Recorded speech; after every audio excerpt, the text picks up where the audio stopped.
Vinayak adalah orang terkaya di India. Bahkan pisau cukurnya terbuat dari emas murni. Seluruh hartanya setara dengan keluarga kerajaan. Tapi tidak ada yang mengira, belum lama ini, dia hanya orang miskin yang tinggal di daerah kumuh. Bahkan, dia bertahan hidup dengan mencuri. Tidak ada yang tahu dari mana uangnya berasal. Hingga suatu hari, tiba-tiba dia memiliki sesuatu, yaitu koin emas yang jumlahnya tidak terhingga. Dan rahasia di balik koin emas itu tersembunyi di rumah kuno yang jauh dari kota. Ada satu dewi di India, namanya Dewi Kemakmuran. Dia adalah simbol kekayaan yang tak terbatas, dan juga simbol makanan tak terbatas. Bumi adalah rahimnya.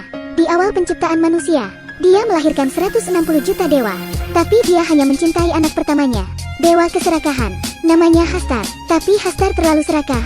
Dia memiliki Dewi Kemakmuran.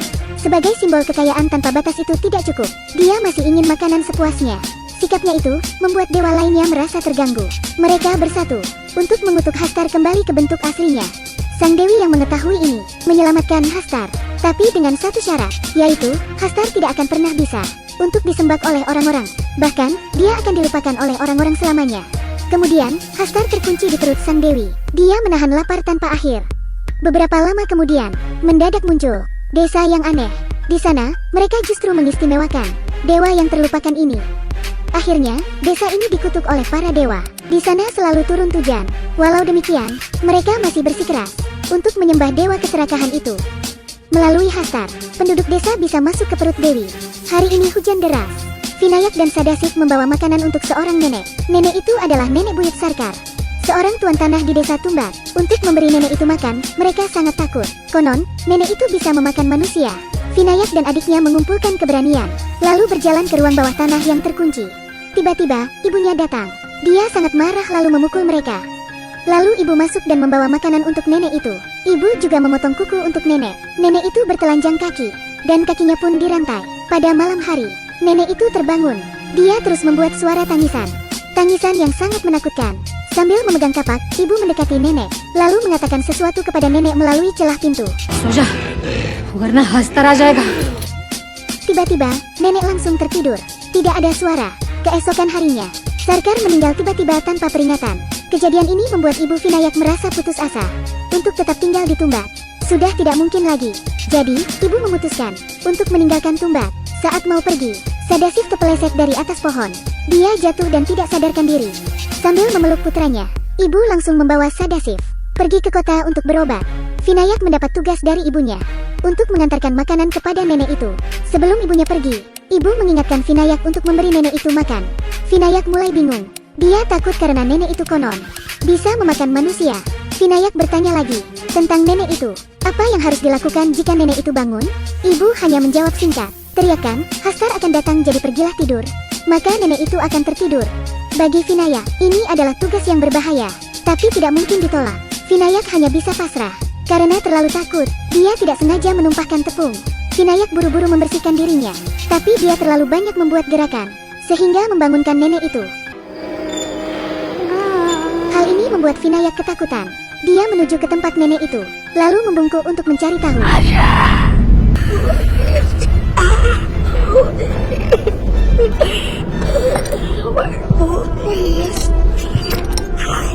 Sebelumnya, Vinayak diberitahu oleh ibu, jangan pernah membuka pintu nenek itu. Namun, satu kata yang diucapkan nenek itu membuat Vinayak kembali ke nenek itu. Benar saja, keserakahan itu membuat rasa takut menjadi hilang. Vinayak membuka pintu itu, tapi detik berikutnya dia justru menyesalinya. Karena nenek tua itu ternyata ingin memakannya. Yang lebih mengerikan adalah, Vinayak lupa pesan ibu tadi tentang kalimat yang harus diucapkan saat nenek itu terbangun. Ketika dia ingin melarikan diri, sudah terlambat. Kakinya dipasung oleh nenek itu. Nenek itu sangat lapar. Dia menyeret Vinayak saat akan demakan. Vinayak akhirnya ingat kalimat itu. Akhirnya, Vinayak selamat. Tak lama kemudian, ibu sudah pulang. Ibu mengabarkan bahwa Sadasif sudah meninggal. Karena itu, ibu memutuskan untuk pergi dengan membawa Vinayak keluar dari Tumbat. Namun, Vinayak yang serakah merasa sudah menguasai nenek itu. Dia merasa mampu menghadapi nenek itu. Vinayak tidak tahan dengan harta nenek itu. Jadi, dia berpikir untuk kembali untuk menanyakan keberadaan harta karun itu. Jika nenek itu tidak mau mengatakan apa-apa, Vinayak akan menyiksa nenek itu sampai nenek itu mengatakan di mana harta karunnya. Saat itu, Vinayak sangat bersikeras untuk mendapat harta karun. Dia telah dibutakan oleh keserakahan. Ibunya sadar lalu berpikir bahwa keserakahan Vinayak itu membuat marah para dewa, sehingga dia dikutuk dengan meninggalnya Sadashiv. Karena itu, ibunya memaksa Vinayak untuk bersumpah. Bahkan seumur hidupnya, dia tidak akan kembali lagi ke desa ini. Vinayak setuju. Begitu benih keserakahan ditanam, bagaimana bisa mudah hilang? Sangat tidak mungkin untuk menjauhkan diri dari harta yang ada di depan mata. 15 tahun kemudian, Vinayak melanggar sumpahnya. Dia kembali ke desa ini. Vinayak menendang pintu kayu hingga terbuka. Dia kembali ke rumahnya yang dulu. Di sana dia masuk ke tempat nenek itu. Vinayak menemukan tubuh nenek itu sudah tinggal tulang. Namun, jantungnya masih berfungsi. Meskipun tidak makan dan minum, nenek itu masih bisa bertahan. Hingga 15 tahun, tulang belulangnya menyatu dengan rumah. Tubuhnya berubah menjadi akar pohon.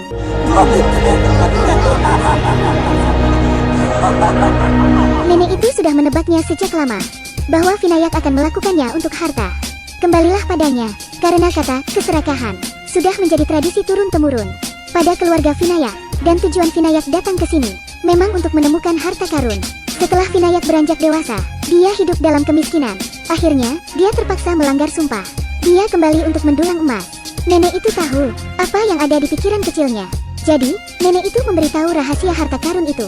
Tapi ada satu syarat, yaitu Vinayak harus membakar nenek itu sampai mati. Dia telah hidup selama ratusan tahun, dengan rasa lapar yang tak ada habisnya. Itu sangat menyiksa. Dia tidak ingin hidup lama. Nenek itu memberi informasi kepada Vinayak tentang keberadaan harta karun itu. Menurutnya, harta karun itu ada di sebuah sumur. Setelah itu, Vinayak menepati janjinya. Dia membakar sampai mati nenek itu, memberikan nenek itu kebebasan. Setelah beberapa saat, Vinayak dapat menemukan beberapa koin emas, lalu berubah menjadi penguasa lokal yang lalim. Setelah kaya raya, Vinayak memanjakan dirinya sepanjang hari, membiarkan dirinya mabuk emas. Rakhav, seorang saudagar di tempat Vinayak tinggal, sangat cemburu melihat Vinayak. Bahkan belum lama ini, Rakhav justru berutang pada Vinayak. Dia bahkan tidak bisa makan. Karena itu, Rakhav berubah menjadi anjing penjilat. Dia perlu mendekati Vinayak. Kecemburuan dan keserakahan, seperti rayap, yang terus menggerogotinya. Jadi untuk mengetahui rahasia kekayaan Vinayak, dia membuat jebakan melalui seorang janda. Rakhav menjual janda itu kepada Vinayak, agar Vinayak tidak mengunjungi Tumbat dalam 2 hari. Sehingga Rakhav dapat mengunjungi Tumbat. Rakhav tidak tahu bahwa Vinayak sudah tahu rencananya. Vinayak tidak bodoh. Dia melihat Rakhav masuk Tumbat sejak lama.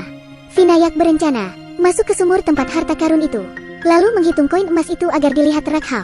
Tidak lama kemudian, Vinayak merangkak keluar sumur, sengaja menaruh emas di bajunya, lalu mengeluarkannya agar Rakhav dapat melihat. Sepertinya Rakhav terpancing rencana Vinayak. Benar saja, setelah Vinayak meninggalkan sumur, Rakhav tidak perlu menunggu lama, langsung menuju ke arah sumur itu. Dia melihat sumur itu seperti tidak ada dasar sumurnya. Dia sedikit takut, tapi keinginannya untuk mendapatkan emas bisa membuatnya mengalahkan rasa takut. Dia turun menggunakan tali.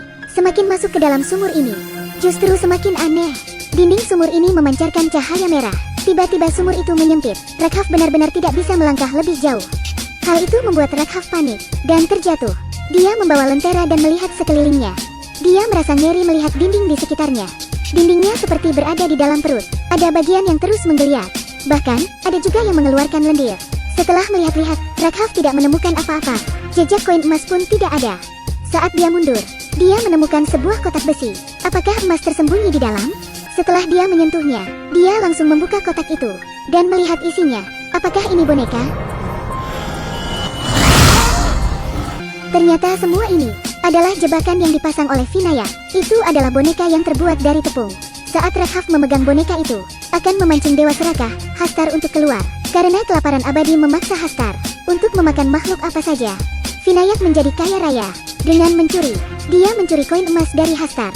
Tapi untuk keamanan dirinya, setiap kali Vinayak turun, dia akan menggunakan tepung mentah, lalu menggambar lingkaran perlindungan di tanah. Karena musuh dari Dewa Serakah adalah tepung mentah. Jika tepung yang sudah dimasak, lalu dibentuk wajah, itu dapat menarik perhatian Hastar. Saat Hastar memakan tepung itu, kain pinggangnya akan terbuka, dan koin emas yang tak terhitung jumlahnya akan tumpah. Vinayak bergerak cepat saat koin itu tumpah. Jika tidak, Hastar akan menggigitnya. Dia berusaha untuk segera naik. Jika digigit secara tidak sengaja, dia akan menjadi setengah Hastar. Di masa-masa itu, Hastar menahan lapar dan memberikan rasa sakit pada tubuhnya. Nenek Vinayak adalah alasan mengapa dapat hidup lama. Karena dia digigit Hastar dan hidup bersandar dari Hastar. Demi kekayaan, Vinayak, dia menjalani hidup mewah.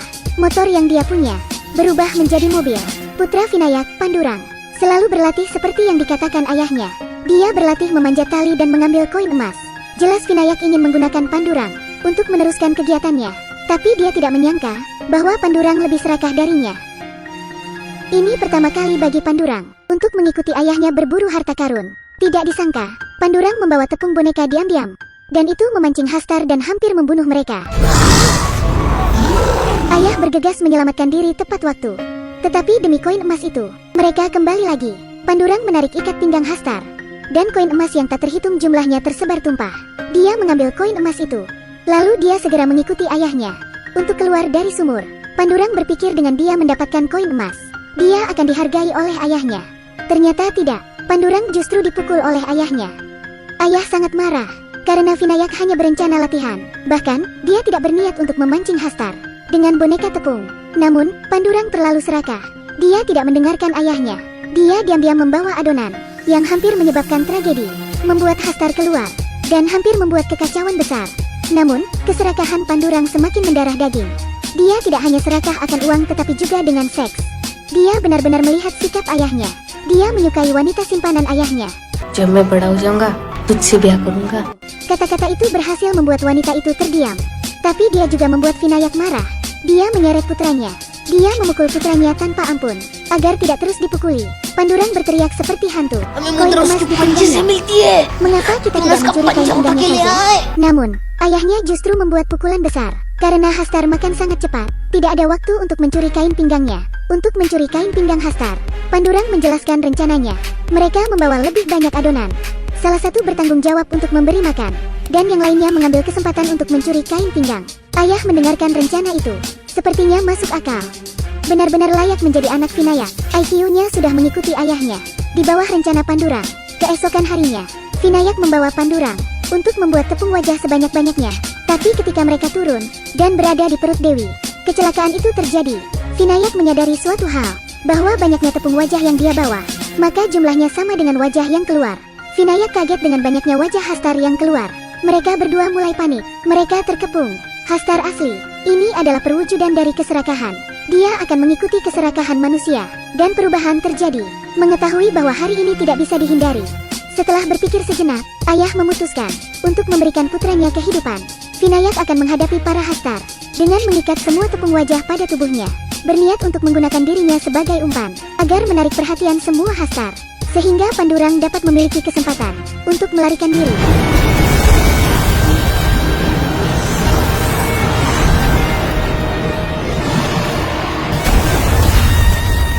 Sehingga Pandurang dapat selamat. Namun, sekujur tubuh Vinayak digigit Hastar. Setiap manusia yang digigit Hastar, akhirnya akan menjadi setengah dari Hastar. Saat akan menjadi monster, ayah menyerahkan kain pinggang Hastar kepada Pandurang.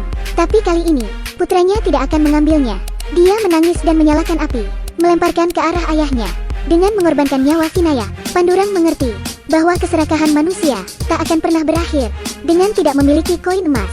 Ini akan lebih baik. Hal itu mengganggu mereka, para Hastar, dan kutukan dari generasi ke generasi. Film ini berjudul Tumbat. Film India ini adalah salah satu film horor terbaik yang mendapat beberapa penghargaan. Pengaturan latar sangat sesuai. Efek suara juga tepat. Terlebih, plotnya mengandung makna yang dalam. Dengan tragedi 3 generasi ini, kita diberi makna melalui cerita tentang sifat manusia yang tamak. Faktanya, dalam pikiran semua orang, ada dewa serakah. Hanya diri mereka sendiri yang tahu bagaimana menghentikannya, agar tidak terjerumus lebih dalam. Itu saja untuk cerita hari ini. Selamat melakukan aktivitas. Jika Anda memiliki cerita yang ingin kami ulas, atau film yang ingin Anda tonton, tolong beritahu kami. Jangan lupa follow dan like akun kami. Terima kasih. Sampai jumpa gelombang.